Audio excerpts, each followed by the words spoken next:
हाँ दोस्तों आज हम लोग ठीक है, आज हम लोग बिहार जीविका का ठीक है, जीविका का सेट नंबर ठीक है 10 देखने जा रहे हैं ठीक है। और 9 सेट इस पे ऑलरेडी अपलोड है, तो जाइए देखिए और अपना एक सीट पक्का कीजिए ठीक है। दोस्तों ये चल रहा है बिहार जीविका यूनिक पब्लिकेशन स्पेशल ठीक है। तो जुड़िए इस सीरीज से ठीक है, इस सीरीज से जुड़िए। देखिए प्रैक्टिस सेट 10 है ठीक है। तो चलिए दोस्तों आज का अपना सेशन स्टार्ट करते हैं। वीडियो को लाइक से सब्सक्राइब कीजिए दोस्तों, अपने दोस्तों को भी बताइए इस चैनल के बारे में ठीक है। और दोस्तों थोड़ा शेयर बेयर भी कर दिया कीजिए, आपको उसमें कुछ नहीं जाएगा, बस एक गरीब की मदद हो जाएगी ठीक है। तो आप शेयर बेयर कर दीजिए कीजिए ठीक है। तो चलिए आज का अपना सेशन स्टार्ट करते हैं। देखिए यहाँ पे कहा गया है राष्ट्रीय फिल्म पुरस्कारों में दिया जाने वाला दादा साहेब फाल्के पुरस्कार भारतीय सिनेमा के किस क्षेत्र के लिए दिया जाता है। तो याद रखिएगा ऑप्शन सी भारतीय सिनेमा में उत्कृष्ट योगदान ठीक है। उसके बाद नेक्स्ट देखिए यहाँ पे कहा गया है, देखिए यहाँ पे स्वयं प्लेटफॉर्म का मुख्य उद्देश्य क्या है। तो याद रखिएगा ऑप्शन बी बड़े पैमाने पर ऑनलाइन ओपन कोर्स MOOC के माध्यम से मुफ्त ऑनलाइन शिक्षा प्रदान करना ठीक है। उसके बाद नेक्स्ट देखिए यहाँ पे कहा गया है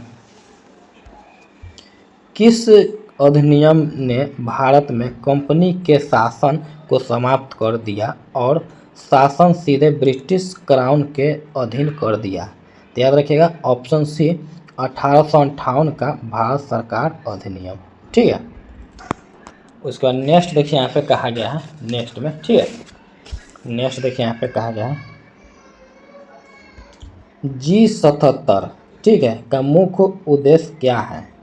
तो याद रखिएगा ऑप्शन ए विकासशील देशों के आर्थिक हितों को बढ़ावा देना ठीक है। उसके बाद नेक्स्ट देखिए यहाँ पे कहा गया है पौधे में पानी का परिवहन किस ऊतक द्वारा होता है। तो याद रखिएगा ऑप्शन बी जाइलम ठीक है। जाइलम नाम से ही हो रहा है, जाइलम जल ठीक है। उसके बाद नेक्स्ट देखिए यहाँ पे कहा गया है किस भारतीय एथलीट को ढींग एक्सप्रेस के नाम से जाना जाता है। तो याद रखिएगा ऑप्शन ए हिमा दास ठीक है, हिमा दास को ढींग एक्सप्रेस के नाम से जाना जाता है। उसके बाद देखिए अंतर्राष्ट्रीय फिल्म महोत्सवों में दिया जाने वाला गोल्डन लायन पुरस्कार किस महत्व से संबंधित है। तो याद रखिएगा ऑप्शन देखिए यहाँ पे ऑप्शन सी वेनिस फिल्म महोत्सव ठीक है। उसके बाद नेक्स्ट देखिए यहाँ पे कहा गया है ठीक है, नेक्स्ट देखिए यहाँ पे कहा गया है राष्ट्रीय बांस मिशन NBM का लक्ष्य है क्या है। तो याद रखिए ऑप्शन बी बांस के रोपण क्षेत्र को बढ़ाना और किसानों की आय में वृद्धि करना ठीक है। उसके बाद नेक्स्ट देखिए यहाँ पे कहा गया है, देखिए यहाँ पे कहा भारत में सिविल सेवाओं का जनक किसे माना जाता है। याद रखिएगा ऑप्शन बी लॉर्ड कॉर्नवालिस ठीक है। उसके बाद नेक्स्ट देखिए यहाँ पे कहा गया है ठीक है, नेक्स्ट देखिए यहाँ पे कहा गया है अंतर्राष्ट्रीय नागरिक उड्डयन संगठन ICAO का मुख्य उद्देश्य क्या है। याद रखिएगा ऑप्शन बी अंतर्राष्ट्रीय हवाई नेविगेशन के सिद्धांतों और तकनीकों को सहिताकित करना ठीक है। उसके बाद नेक्स्ट देखिए यहाँ पे कहा गया है हवा में ध्वनि का वेग कितना होता है लगभग। तो याद रखिएगा ऑप्शन सी 343 मीटर प्रति सेकेंड ठीक है। उसके बाद नेक्स्ट देखिए यहाँ पे कहा गया है, देखिए यहाँ पे JC बोस नेशनल फेलोशिप किस क्षेत्र में दिया जाता है। तो याद रखिएगा ऑप्शन सी विज्ञान और प्रौद्योगिकी अनुसंधान ठीक है। उसके बाद नेक्स्ट देखिए यहाँ पे कहा गया है, देखिए यहाँ पे सागरमाला कार्यक्रम का मुख्य उद्देश्य क्या है। तो याद रखिएगा ऑप्शन बी बंदरगाहों के नेतृत्व वाले विकास को बढ़ावा देना और तटीय परिवहन को मजबूत करना ठीक है। उसके बाद नेक्स्ट देखिए यहाँ पे कहा गया है, देखिए यहाँ पे भारत के अंतिम वायसराय कौन थे? तो याद रखिए ऑप्शन बी लॉर्ड माउंटबेटन। ठीक है। उसके बाद नेक्स्ट देखिए यहाँ पे कहा गया है, ठीक है, नेक्स्ट देखिए यहाँ पे कहा गया है, देखिए नेक्स्ट देखिए यहाँ पे कहा है संयुक्त राष्ट्र जनगणना जनसंख्या कोष United Nations population fund UNFPA का मुख्य कार्य क्या है? याद रखिएगा ऑप्शन बी यौन और प्रजनन स्वास्थ्य को बढ़ावा देना तथा जनसंख्या और विकास के मुद्दों को संबोधित करना। ठीक है। उसके बाद नेक्स्ट देखिए यहाँ पे कहा गया है, नेक्स्ट देखिए यहाँ पे कहा है ब्लूटूथ तकनीक किस प्रकार की वायरलेस संचार तकनीक है? याद रखिएगा ऑप्शन बी लघु दूरी की वायरलेस संचार। ठीक है। उसके बाद देखिए यहाँ पे कहा गया है फीफा महिला विश्व कप कितनी बार आयोजित होता है? तो याद रखिएगा ऑप्शन सी हर 4 साल में। ठीक है। उसके बाद नेक्स्ट देखिए यहाँ पे कहा गया है, देखिए नीचे नाम और पते का एक युग्म दिया गया है, ठीक उसी के समान नाम और पता वाला युग्म विकल्प से ज्ञात करें। तो याद रखिएगा देखिए गुज्जर इंटरप्राइजेज लेन 3 SM मार्ग सामा नगर 41। ठीक है 41। तो यहाँ पे देखिए ऑप्शन डी गुज्जर इंटरप्राइजेज लेन 3 SM मार्ग, ठीक है, सामानगर 41। ठीक है। उसके बाद दोस्तों यहाँ पे रीजनिंग है, तो रीजनिंग को हम लोग छोड़ देंगे। ठीक है, रीजनिंग को हम लोग छोड़ देंगे और उसके बाकी बात जितना जो है वो हम लोग कर लेंगे। ठीक है, तो रीजनिंग को हम लोग छोड़ देंगे। देखिए यहाँ पे रीजनिंग है, रीजनिंग को हम लोग छोड़ के और मैथ को भी छोड़ देंगे। रीजनिंग और मैथ को छोड़ के बाकी बात जितना है जो हम लोग कर लेंगे और आराम से करेंगे और समझ के करेंगे। ठीक है, ताकि फिर बाद में एक ही वीडियो को बार बार देखना ना पड़े। ठीक है, तो देखिए यहाँ से हम लोग को यहाँ से देखिए यहाँ पे कहा गया पेरीफेरल डिवाइस क्या है? तो याद रखिएगा ऑप्शन सी एक आंतरिक या बाहरी उपकरण इंटरनल और एक्सटर्नल डिवाइसेस हैं जो सीधे कंप्यूटर से जुड़ते हैं लेकिन कंप्यूटर के प्राइमरी फंक्शंस में योगदान नहीं करते हैं। ठीक है। उसके बाद नेक्स्ट देखिए यहाँ पे कहा गया है, देखिए यहाँ पे बीट रजिस्टर द्वारा कितने अलग अलग मान संग्रहित किए जा सकते हैं? तो याद रखिएगा ऑप्शन ए 2^32 2^32। ठीक है। उसके बाद नेक्स्ट देखिए यहाँ पे हार्ड डिस्क किस प्रकार का स्टोरेज डिवाइस है? तो याद रखिएगा ऑप्शन सी सेकेंडरी स्टोरेज। ठीक है। उसके बाद देखिए यहाँ पे निम्नलिखित में से कौन सा कथन सत्य है? ठीक है, ये ऑप्शन ए SRAM और DRAM दोनों रैंडम एक्सेस मेमोरी है। ठीक है। उसके बाद नेक्स्ट देखिए यहाँ पे कहा गया है, नेक्स्ट में देखिए मानव उपयोगकर्ता और कंप्यूटर हार्डवेयर के बीच एक इंटरफेस को डैश के रूप में जाना जाता है। तो याद रखिएगा ऑप्शन बी ऑपरेटिंग सिस्टम। ठीक है। उसके बाद नेक्स्ट देखिए गूगल क्रोम ब्राउज़र के जूम को डिफ़ॉल्ट पर रीसेट करने के लिए निम्न में से किस कीबोर्ड शॉर्टकट का उपयोग किया जाता है? तो याद रखिएगा ऑप्शन बी Ctrl+O। ठीक है। उसके बाद नेक्स्ट देखिए यहाँ पे कहा गया है, ठीक है, देखिए यहाँ पे निम्न में से कौन कंप्यूटर का आंतरिक भाग नहीं है? तो याद रखिएगा ऑप्शन बी फ्लैश ड्राइव। ठीक है, फ्लैश ड्राइव। उसके बाद नेक्स्ट देखिए यहाँ पे कहा गया है शीला को याद आता है कि एक ज़माने में उसके कंप्यूटर में रजिस्टर का उपयोग किया जाता था। किस पीढ़ी के कंप्यूटरों में इसका उपयोग किया गया था? तो याद रखिएगा ऑप्शन डी दूसरी। ठीक है। उसके बाद नेक्स्ट देखिए यहाँ पे कहा गया है, नेक्स्ट देखिए यहाँ पे कहा गया है फोर्ट्रन पहली उच्च स्तरीय उच्च स्तर कंप्यूटर प्रोग्रामिंग किसने बनाई? तो याद रखिएगा ऑप्शन डी जॉन बैकस। ठीक है, उसके बाद नेक्स्ट देखिए यहाँ पे कहा गया है। ठीक है, नेक्स्ट देखिए यहाँ पे डैश एक्टिव मेमोरी का एड्रेस रखता है।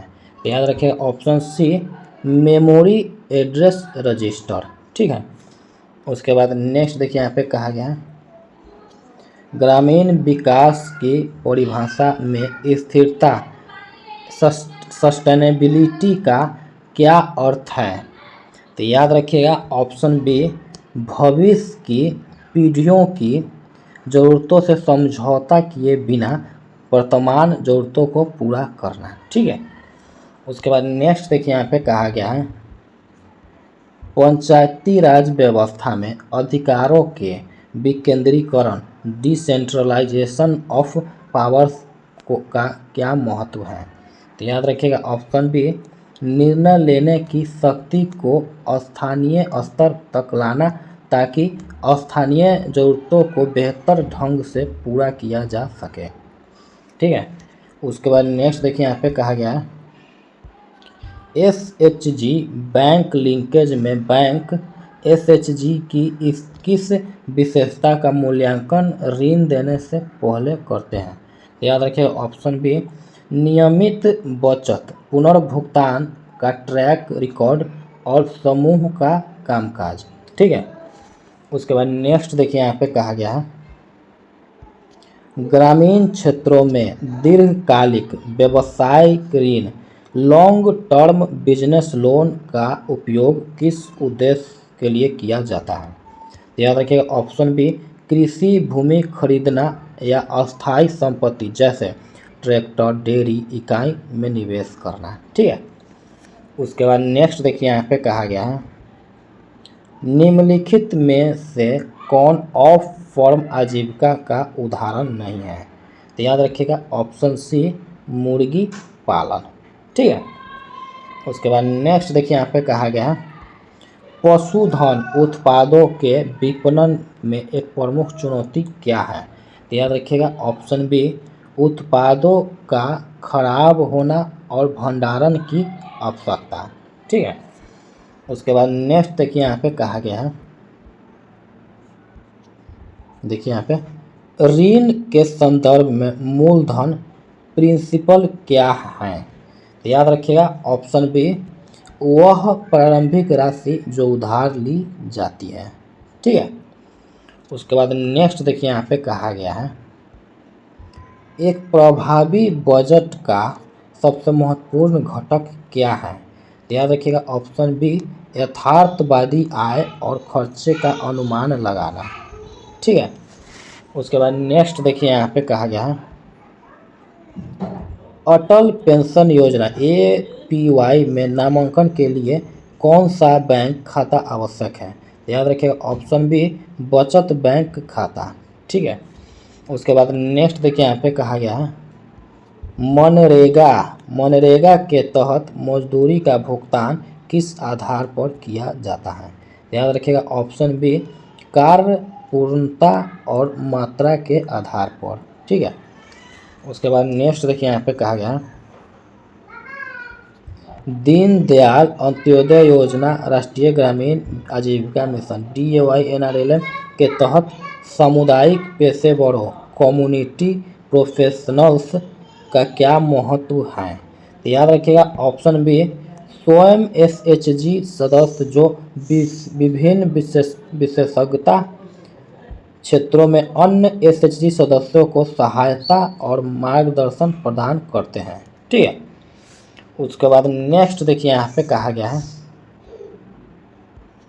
प्रधानमंत्री आवास योजना ग्रामीण PMAYG के तहत घरों के डिजाइन में कौन सी विशेषताओं को शामिल करने पर जोर दिया जाता है? तो याद रखिए ऑप्शन बी स्थानीय जलवायु संस्कृति और निर्माण प्रथाओं के लिए उपयुक्त डिजाइन। ठीक है, उसके बाद नेक्स्ट देखिए यहाँ पे कहा गया है प्रधानमंत्री ग्राम सड़क योजना PMGSY के तहत तहत सड़कों का निर्माण करते समय स्थानीय सामग्री के उपयोग को क्यों प्रोत्साहित किया जाता है? याद रखें ऑप्शन बी, परिवहन लागत को कम करने, स्थानीय अर्थव्यवस्था को बढ़ावा देने और पर्यावरणीय प्रभाव को कम करने के लिए। ठीक है, उसके बाद नेक्स्ट देखिए यहाँ पे कहा गया है, नेक्स्ट देखिए यहाँ पे कहा गया है राष्ट्रीय सामाजिक सहायता कार्यक्रम NSAP के तहत पेंशन लाभ का वितरण किस माध्यम से किया जाता है? याद रखिएगा ऑप्शन बी, डाकघर बचत बैंक खाते या सार्वजनिक क्षेत्र के बैंक खातों के माध्यम से। ठीक है, उसके बाद नेक्स्ट देखिए यहाँ पे कहा गया है बिहार में मुख्यमंत्री अनुसूचित जाति और जनजाति के लिए मैट्रिक पूर्व छात्रवृत्ति योजना का उद्देश्य क्या है? याद रखें ऑप्शन बी, अनुसूचित जाति जनजाति के छात्रों को मैट्रिक पूर्व शिक्षा के लिए छात्रवृत्ति देना। ठीक है, उसके बाद देखिए यहाँ पे कहा गया है, देखिए यहाँ पे बिहार मुख्यमंत्री बाल संरक्षण योजना का मुख्य उद्देश्य क्या है? तो याद रखिए ऑप्शन बी, संकट में पड़े बच्चों जैसे अनाथ, परित्यक्त, दुर्व्यवहार पीड़ित की सुरक्षा, देखभाल और पुनर्वास सुनिश्चित करना। ठीक है, उसके बाद नेक्स्ट देखिए यहाँ पे कहा गया है बिहार में मुख्यमंत्री कन्या सुरक्षा योजना के तहत दी जाने वाली राशि बालिका को किस शर्त पर मिलती है? तो याद रखिएगा ऑप्शन बी, 18 वर्ष की आयु पूरी करने और अविवाहित होने पर। ठीक है, उसके बाद नेक्स्ट देखिए यहाँ पे कहा गया है बिहार मुख्यमंत्री अल्पसंख्यक कल्याण योजना ऋण योजना रोजगार ऋण योजना के तहत ऋण राशि पर कितना ब्याज लगता है? तो याद रखिएगा ऑप्शन बी, 3%। ठीक है, उसके बाद नेक्स्ट देखिए यहाँ पे कहा गया है बिहार में मुख्यमंत्री कृषि उत्पाद संचयन योजना का उद्देश्य क्या है?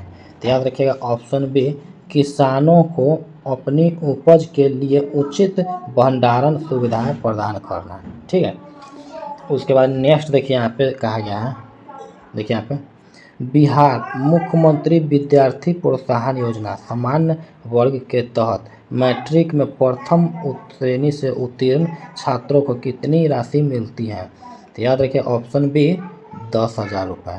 ठीक है, तो दोस्तों आज हम लोगों ने, ठीक है, आज हम लोगों ने बिहार, ठीक है, बिहार जीविका, ठीक है, बिहार जीविका का सेट नंबर, ठीक है, सेट नंबर 10 देखा, 9 इस पर ऑलरेडी अपलोड है, तो जाइए देखिए और अपना एक सीट पक्का कीजिए। दोस्तों जो हम लोगों ने इस सेट को आराम से और समझ के जो किया, इसके लिए दोस्तों चैनल को लाइक, ठीक है, शेयर, ठीक है, एंड सब्सक्राइब कीजिए दोस्तों, अपने दोस्तों को भी बताइए। ठीक है, तो मिलते हैं नेक्स्ट वीडियो में, तब तक के लिए बाय। ठीक है।